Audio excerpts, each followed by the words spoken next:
Party was investigating its political opponent, which is, of course, classic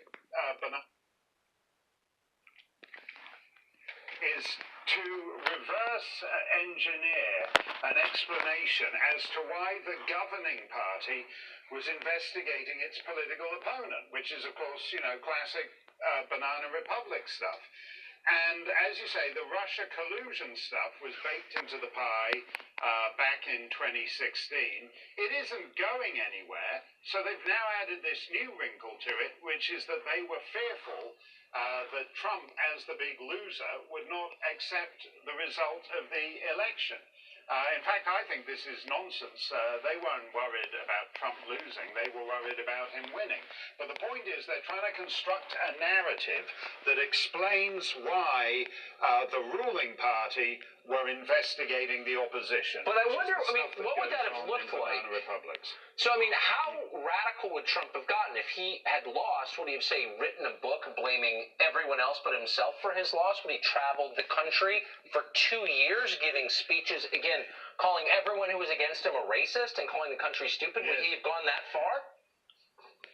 Yes, I think he'd have worn ill-fitting pantsuits and gone on a tour of Montreal, Toronto, and Oxford University, because that's what that's what losing candidates seem to do. In fact, the people who do complain about losing the election are Democrats. If you recall, in 2000, Al Gore, late at night, called up George W. Bush and said he was asking for a recount. And Bush said, you mean you're retracting your concession? And Al Gore famously replied, there's no need to get snippy. Democrats are the ones who have actually contested the results of the election. There's not a lot of evidence that Donald Trump was doing that. He was just having a joke, as is his wont.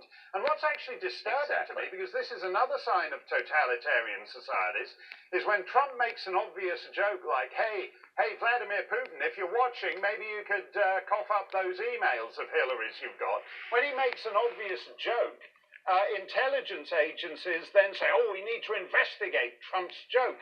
That's actually what they did behind the Iron Curtain, yes. And it's a bit disturbing that it's now happening on this side of the Iron Curtain. Whatever they're accusing you of doing is exactly what they're doing themselves. That turns out to be the one true rule about their behavior. Mark Stein, it's always great to see you. Thank you for explaining that. Thanks a lot, Tucker.